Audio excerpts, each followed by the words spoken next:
Is God a personal being or simply energy or consciousness? Now, this is a question that we have got many times through comments, and this is a question that I see at many places. So, I wanted to give the Advaitic perspective for this question and explain to you how I look at reality and how I have come to understand reality after looking at various philosophies, religions, and scriptures. The Advaitha channel is about consciousness and conscious creation. Here we explore Vedanta and various other teachings from India to understand the nature of reality and to consciously create our lives. Here we will explore two spiritual giants and their profound explanations on reality to understand whether God is personal or it is just something which is beyond form and which is simply energy or consciousness. We will be looking at the teachings of Sri Ramakrishna Paramahamsa and Adiguru Shankaracharya.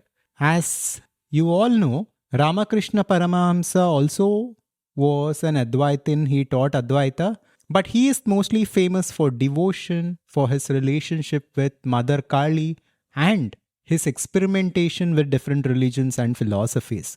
While Adiguru Shankaracharya was very clear and very intellectual in nature, and he propounded the doctrine of Advaita Vedanta to the world. So through these two perspectives and through these two teachings, we will come to an understanding of what this reality actually is and who God actually is. Now let's start with Sri Ramakrishna Paramahamsa. Ramakrishna Paramahamsa taught what is now being called as integral Advaita, where he accepts that the reality is one and everything is one at the deepest level, but still the universe is a manifestation of that same divine consciousness. So that same God, Brahman consciousness has become the universe. So this is how we can understand the teachings of Ramakrishna Paramahamsa and Swami Vivekananda also. And not just this, for Ramakrishna Paramahamsa, the personal God, Mother Kali, was as real as the infinite consciousness or Brahman. So let us look at a few sentences from his teachings and lectures to understand this better. I'm now reading from the Gospel of Sri Ramakrishna, October 28, 1882. Master, no one can say with finality that God is only this and nothing else. He is formless, and again he has forms. For the Bhakta, he assumes forms, but he is formless for the Jnani, that is, for him who looks on the world as a mere dream.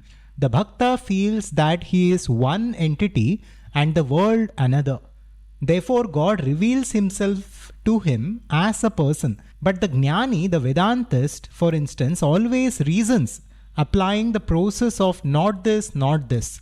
Through this discrimination, he realizes by his inner perception that the ego and the universe are both illusory, like a dream. Then the Jnani realizes Brahman in his own consciousness. Think of Brahman, existence, knowledge, bliss, absolute, as a shoreless ocean. Through the cooling influence, as it were, of the Bhakta's love, the water has frozen at places into blocks of ice. In other words, God now and then assumes various forms for his lovers and reveals himself to them as a person. But with the rising of the sun of knowledge, the blocks of ice melt. Now let's come to the teachings of Sri Adiguru Shankaracharya. As per Shankara, this world is simply an appearance. The appearance is from the perspective of Jiva, who is an avidya. Avidya is ignorance. And as per Shankaracharya, the world is not a real manifestation of God, and God is real, and the world is an appearance. So Shankaracharya said, Brahma Satya Jagat Mithya Jivo Brahmaiva Napara. Brahman is real, God is real, world is just an appearance. So God and the world both cannot be real. The wave is simply an appearance in the ocean. Does wave have a independent existence? No. What is a wave? It is simply a name. Ultimately, it is water, it is Brahman. Just like this, the world is God in its essence. This was Shankara's doctrine. And not only this, Shankaracharya's teachings on the personal God can be understood in this way. This is my understanding of Shankara's Advaita Vedanta. So, as per Shankaracharya, there is one infinite consciousness, or Brahman, or the absolute reality. And the universe and the time-space reality is simply an appearance within it. The universe is nothing but Brahman. But the duality and the time-space reality that we experience as individuals is because of our mind. It is because of our ego, our identification, and our avidya. Basically, we have identified as individual beings at a causal level, and this identification has projected a reality for us to experience as individuals. So that is what we are experiencing as a dualistic world. So this is the paradigm. But the personal God, whether it is Mother Kali or Sri Krishna, Narayana, Shiva, etc., as per Shankaracharya, is simply that same infinite consciousness from the perspective of the Jiva who is in avidya. It is the same consciousness, the same infinite consciousness, which is real and absolute.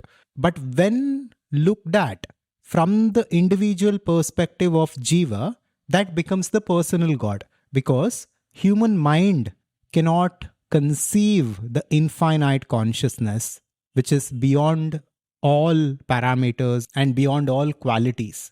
So, our mind conceives that infinite consciousness as Shiva, as Vishnu, and as different gods. So, this is how the personal God can be understood from the perspective of the classical Advaita Vedanta of Sri Shankaracharya.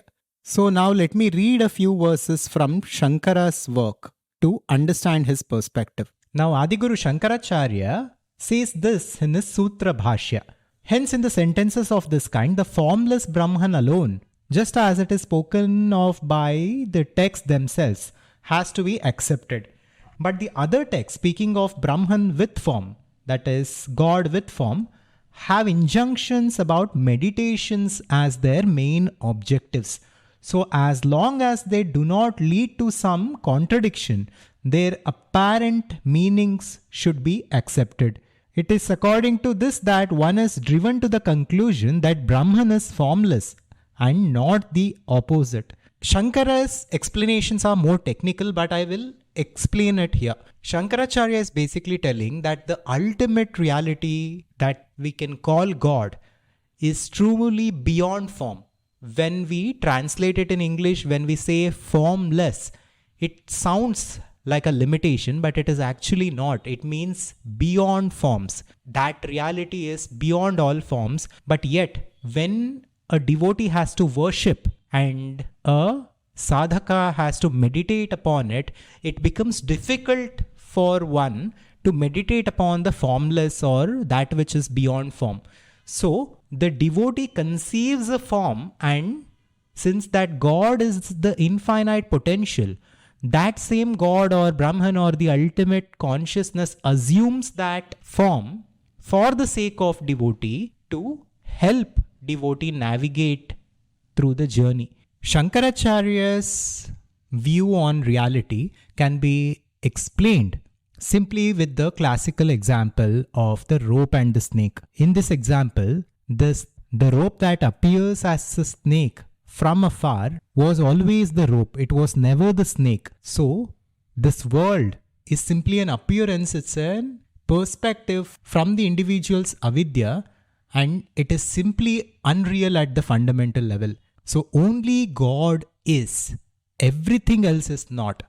This is the simple truth of Advaita Vedanta. Whereas Sri Ramakrishna Paramahamsa's teaching can be looked at with a simple example that he himself gives. He looks at reality as the literal transformation of God. Just like wax becoming everything, from a tree to a plant to a world to a human being, and that wax is nothing but God.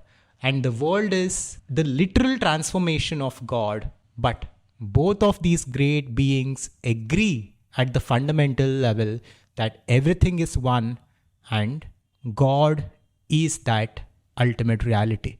After all this, you might be wondering, how can these two great spiritual teachers differ so much in their explanations? Are they talking about different things, or are they talking about the same thing in different ways? For me, this is how I have come to understand this reality. Reality is beyond comprehension of the mind. It is beyond language and words. This is what, in fact, the Upanishads say. In fact, the Kena Upanishad says the truth, the Brahman, is that which is beyond the mind, but it is that which enables the mind, and it is that which cannot be seen, but it is that through which seeing happens, and it is that which cannot be heard, but it is that through which hearing itself happens. So basically, Upanishads tell us in many places that the essential nature of reality or God is beyond the mind, because mind is a limited instrument. It has boundaries, and these boundaries are time, space, and causality. So God is beyond time, beyond space, and beyond causality. So it cannot be fully grasped by the mind. But these great philosophers like Shankara make us understand that ultimate reality as much as possible through their works. So Advaita Vedanta, Vishishtadvaita, and other religions and philosophies are different models of reality, are different perspectives to understand God and to understand the reality which is beyond understanding. In my understanding, all of these teachers are talking about the same reality, but they are talking about them in different ways. They are giving their own slightly unique perspectives on that ultimate reality. And we can simply choose that which resonates with us the most, or we can simply work on ourselves, go deep within, and find out the truth for ourselves and put it out there for the world from our perspective. But in my own exploration of different teachings, different philosophies, the classical Advaita Vedanta of Adiguru Shankaracharya logically makes the most sense. For me, it is the highest perspective, and it has given me a lot of clarity on what God is and what reality is and who I am in my essence.